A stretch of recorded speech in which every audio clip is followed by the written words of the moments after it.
हमश्री YouTube channel ते नाज़रीन असां तव्हांखे भली कार चऊं था।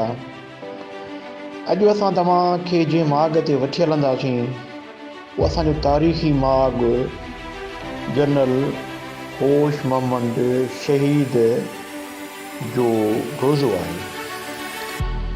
जी नाज़रीन, मरसूं मरसूं सिंध न देसूं जो नारो हणंदड़ उहो नारो जेको अॼु बि सिंधी नौजवान ॿुढे थोरे औरत जे लाइ उत्साह आहे। जॾहिं इहो नारो ॿुधो वेंदो आहे या हयो वेंदो आहे त हर सिंधी जे जिस्म में रत जी स्पीड ॿीणी थी वेंदी आहे। अॼु बि इन नारे खां कायर ख़ौफ़ज़दा थियनि था पिया। इन नारे जो हणंदड़ जनरल होश मोहम्मद शहीद सिंध लाइ विढ़ंदे 23 मार्च 1843 ते जामे शहादत नोश कयो। उनजी तदफ़ीन 24 मार्च ते थी आहे। चार्ल्स नेपियर खे पूरे फ़ौजी एज़ाज़ सां 21 तोबुनि जी सलामी ॾेई दफ़न कयो। संदसि मज़ार नारे जाणी भरिसां सियालनि जे ॻोठ वटि आहे। हिकु ॿी रवायत मूजिबि संदसि मज़ार हैदराबाद जे पके क़िले अंदरि आहे, पर अक्सरियत उन ॻाल्हि ते मुतफ़िक़ आहे त संदसि मदफ़न सियालनि जे ॻोठ नारेजाणी जे नज़दीक आहे। नारेजाणी जॾहिं इसरा खां मीरपुर ख़ासि बाईपास वठंदासीं त तक़रीबन 5 किलोमीटर जे फ़ासिले ते आहे। ऐं जेका जनरल होश मोहम्मद शहीद जे नाले सां ओवरहेड ब्रिज राणीबाग वटि तामीर कई वई आहे, उन खां संदसि मज़ार जो फ़ासिलो 10 खां 11 किलोमीटर जे दरमियान थींदो। जनरल होश मोहम्मद जी पैदाइश साल 1801 ईस्वी में थी। संदसि ताल्लुक़ शीदी क़बीले सां आहे। संदसि घरवारी जो नालो अलीना शीदी ॿुधायो वञे थो। शीदी क़बीले सां ताल्लुक़ हुजण जे करे खेसि होश मोहम्मद शीदी या होशू शीदी पिणु चयो वेंदो आहे। शीदी क़बीलो हिन वक़्तु पाण खे कमराणी सॾाए थो ऐं हर साल कमराणी क़बीले जा माण्हू संदसि मज़ार ते 23 मार्च ते अचे हाज़िरी भरे खेसि ख़िराज तहसीन पेश कंदा आहिनि। सिंध हुकूमत पीपल्स पार्टी चेयरमैन बिलावल भुट्टो ज़रदारी जी हिदायतुनि ते संदसि मज़ार जे मथां हिकु मुक़बरो पिणु जोड़ायो आहे ऐं उन जे सार संभाल लाइ 2 चौकीदार पिणु मुक़ररु कया आहिनि, पर उहे चौकीदार सिर्फ़ु कागज़नि जी हद ताईं आहिनि। चौकीदार त पघार खणनि था, पर सफ़ाई जो कमु शायदि उन्हनि जो न आहे। मज़ार जे अंदरि मिटी ऐं कबूतरनि जे विठियुनि जे करे सफ़ाई इंतिहाई नाक़िस हुई। थियणु त ईअं खपे त असांजो हीरो होश मोहम्मद शहीद जे नाले सां उते को स्कूल या कॉलेज हुजे जिते संदसि बहादुरी जी तारीख़ पढ़ाई वञे।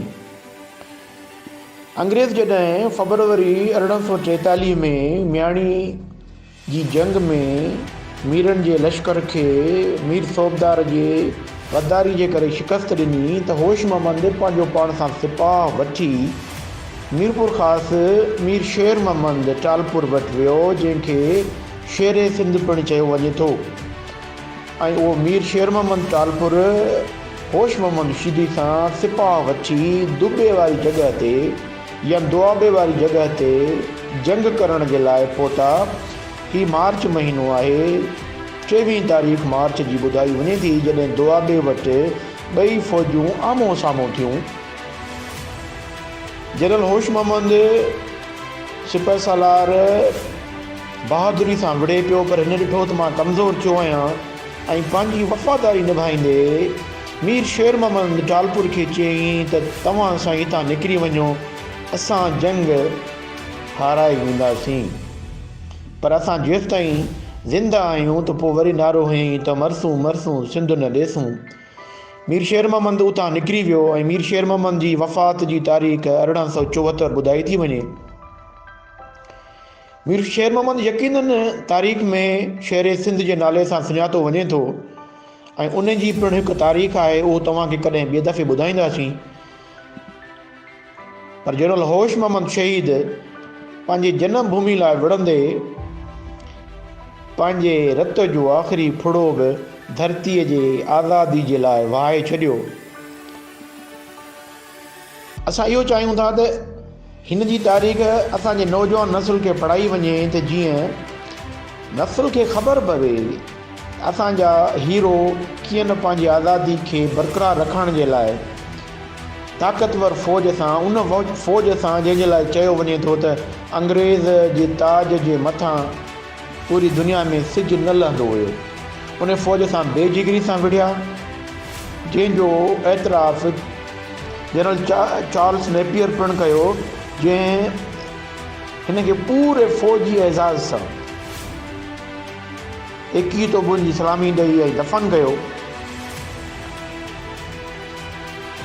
होश मोहम्मद शहीद पंहिंजे जनम भूमि सिंध लाइ विढ़ंदे जाम शहादत पीतो।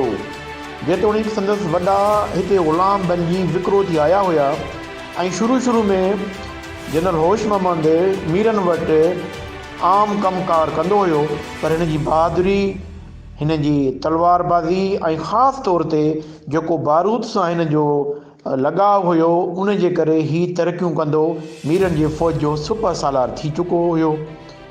इंतिहाई तोबची हूंदो हुयो। हिन जे नस्ल में, हिन जे रत में सिंध जो पाणी शामिल थियो त हिन पंहिंजे सिंध सां वफ़ा कई ऐं पंहिंजो पाण खे शहादत जे दर्जे ते बुलंद कयो। असां ॾिसूं था त टे नस्ल गुज़रण जे बावजूदि बि उहे माण्हू जेके ॼावा निपना सिंध में ऐं पाणी ऐं खाद खुराक सिंध जी, पर अॼु बि उहे पाण खे धारिया महसूसु कनि था पिया। उन्हनि खां केतिरो न बुलंद ऐं बहितरीनु हुयो, उनजा वॾा ॿाहिरां विकिरो थी आया, पर हिते सिंध सां सलाड़जी वियो। अॼु बि असांजो हीरो आहे, पूरे सिंधी क़ौम जो हीरो आहे। अंग्रेज़ बि उन्हनि खे ममता ॾिनी। असां जॾहिं अली नवाज़ शाल साहबु मिलियो, जेको पिणु सियालनि जे ॻोठ जो रहवासी हुयो, अली नवाज़ शाल साहबु स्टेट बैंक मञा रिटायर्ड मुलाज़िम आहे। संदसि वीचार हिन रीति हुया जैसे असां हिन ॻोठ जा पैदावार बि असां हिन ॻोठ जी आहे ऐं असां नंढे हूंदे खां जेको हिते जेके विज़ीरस अचनि था, पंहिंजे दौरान के एग्ज़ीक्यूटिव जा माण्हू मिसाल कमिश्नर थियो, को मिनिस्टर थियो, उनखां अलावा हिन टुकड़े जी विज़िट करण जे लाइ क़रीब फॉरेनर्स स्पेशली हिते ईंदा हुया। इंग्लिशमैन जेके चइबो बर्तानिया जा या कंहिं ॿियनि कंट्री जा जेके अहिड़े क़िस्म सां रिलेटेड आहिनि विज़िट करण वारा, त उहे हिते ईंदा हुया, असां सां मिलंदा हुआ। ऐं कंहिं दौर में हिते अंग्रेज़नि जूं औरतूं बि ईंदियूं हुयूं ऐं अंग्रेज़ ईंदा हुआ घोड़नि ते चढ़ी, उनखे हिकिड़ा हेड्स पातल हूंदा हुया। इहे असां नंढे हूंदे खां इहा शइ ॾिसंदा आहियूं, लेकिन असांखे ख़बर आहे त हिते होश मुंशी जी ख़बर इहा ई आहे जो फॉरेन कंट्रीज़ वारनि हिन खे जेको रिकग्नाइज़ करायो त क़बर असल में इहा ई आहे होश मुंशी जी, जंहिंजे करे असांखे इहो ई इल्मु आहे, इहा ख़बर होश मुंशी जी आहे।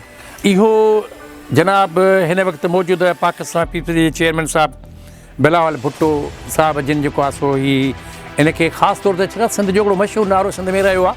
अॼु बि उनखे हाईलाइट कयो वञे थो। हर नंढे वॾे ॿार जे ज़हन में इहा ॻाल्हि हूंदी आहे त मरवेसूं मरवेसूं सिंध न ॾिसूं। पोइ जॾहिं इहा ख़बर पई बिलावल साहिब खे भई मरवेसूं मरवेसूं सिंध न ॾिस वारो जेको नारो आहे, सिंध जो हिकिड़े बचे जो नारो आहे, पॉपुलर नारो आहे। ऐं 1843 खां वठी जॾहिं खां होश मुंशी जी शहादत थी आहे, उन वक़्तु बि हिन उन जंग जे अंदरि इहो ई नारो हुयो त मरवेसूं मरवेसूं सिंध न ॾिसूं। यानी 1843 खां वठी अपडेट ईअं हलंदो ई चल हलंदो रहंदो था क़यामत।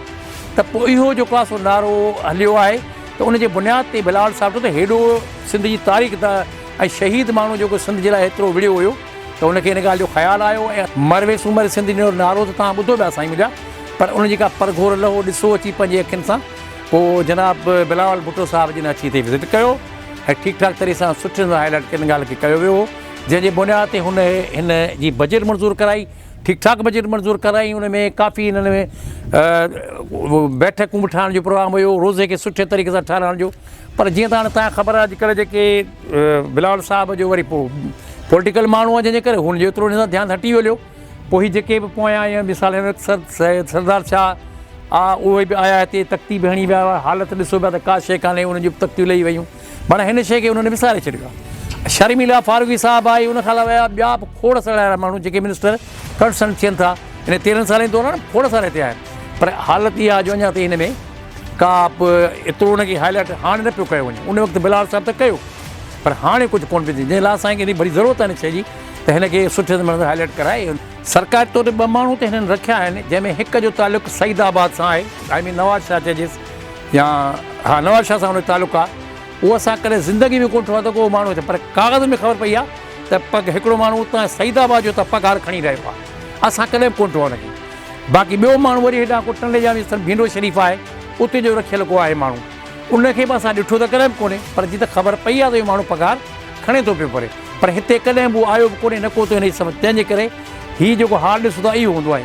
असीं साम्हूं जीअं त असांजा घर बि थियनि, इन शइ खे असीं जेको आहे चङो लुक राफ़ कंदा आहियूं। असांजो हिकिड़ो छोकिरो आहे हिते ज़फ़र, इहो हिन तामीरात जे दौरान बि हिननि सां गॾु हुयो, सभिनी खे सहूलियतूं पाणी बाणी ॾियणु खणियो, सॼो मसइलो बि हिन कयो हुन ठेकेदार साहिब खे।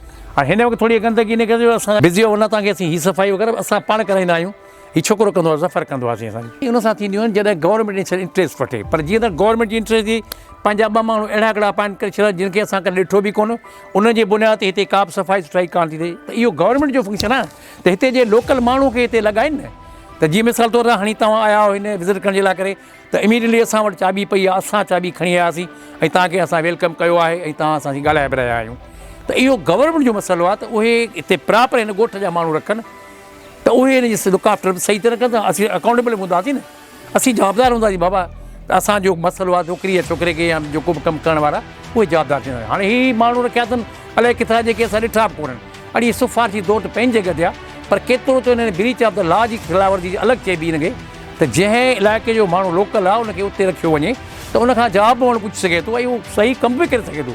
उनखे टाइम हूंदो एतिरो की उहो सफ़ाई सुथराई जे अवेलेबल हूंदो माण्हू, पर हीअ रखिया अथनि ॿाहिरि जा माण्हू जंहिंजी का बि ख़बर कान्हे, जंहिंजे करे हिन शहीद दोषी इहा हालत आहे। बाक़ी हर भेरो 3 मार्च ते जी जलसा जुलूस कंदा आहिनि, ओॾीमहिल उहो बि सीधी बि बिरादरी का ईंदी आहे या असांजा माण्हू गॾिजी करे ताउन कंदा आहिनि, जंहिंजे करे हिनखे हाईलाइट कयो। न असीं सकाफ़ती खाते वारा कंहिं दौर में त ईंदा हुआ, पर हाणे सभु जी सभु भुलिजी विया आहिनि, हेॾा मसरूफ़ थी विया आहिनि जो हुननि खे टाइम ई कोन थो मिले जो अची हिनखे विज़िट करे ॾिसी वञे। भई हीअ हिकु असांजी सकाफ़त आहे, ऐं सकाफ़त का हल्की सकाफ़त कान्हे। 1843 खां वठी तव्हां जेको आहे हिनखे तव्हां काउंटिंग में आणियो त केतिरा 100 साल थी विया आहिनि।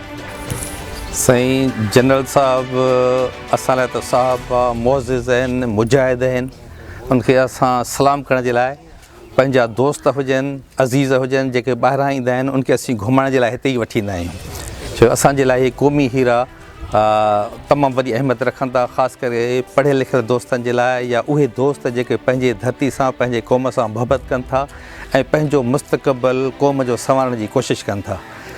मां सिंध जे उस्तादनि खे बि अपील कंदुसि तव्हांजे जवाबु ॾियण खां अॻु में त पंहिंजे ॿारनि खे अवेयरनेस ॾियो पंहिंजे क़ौमी हीरनि जे लाइ, त जीअं उनखे ख़बर पवे त असीं केतिरा बहादुर हुयासीं, असांजा माण्हू कहिड़ा जानसार हुया, पंहिंजे धरती पंहिंजे क़ौम लाइ कीअं जानी ॾींदा हुया।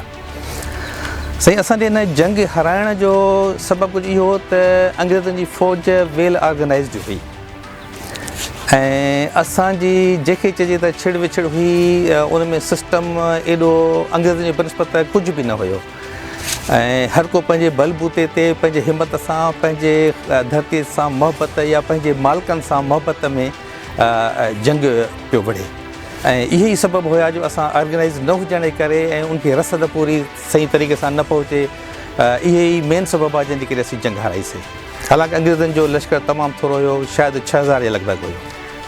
साईं हाणे हिकिड़ो नालो मां खणंदुसि, शायदि दोस्तनि खे सुठो लॻे या न लॻे, सरदार शाह वज़ीर थियो आहे, उन में थोरा जुज़ आहिनि पंहिंजे क़ौम सां, पंहिंजे धरती सां मुहबत जा, पंहिंजे अदब सां, उन्हनि जूं कुझु कोशिशूं, कुझु सर्स आहिनि जिन जो रंग लाथो आहे ऐं हे शयूं थोरियूं ठही पियूं आहिनि, पर अफ़सोस इहो आहे जो सॼी PPS समेत सरदार शाह बि हिन शइ खे विसारे छॾियो आहे। जॾहिं कंहिं दोस्त खे असां वठी ईंदा आहियूं क़ौमी हीरो ॾेखारण जे लाइ हैदराबाद खां सीड़जी, हैदराबाद जे भर में ई असीं बीठा आहियूं, त हिते जॾहिं सफ़ाई न हूंदी आहे त पोइ शर्मसार वरी असीं थींदा आहियूं। नाज़रीन असांजी ही नंढी काविश आहे, उनखे अव्हां कीअं था ॾिसो, उन जे लाइ असांखे फीडबैक जो इंतज़ारु रहंदो ऐं असांजे चैनल खे हमसिरी YouTube खे सब्सक्राइब करणु न विसारींदा। अव्हां जी महिरबानी।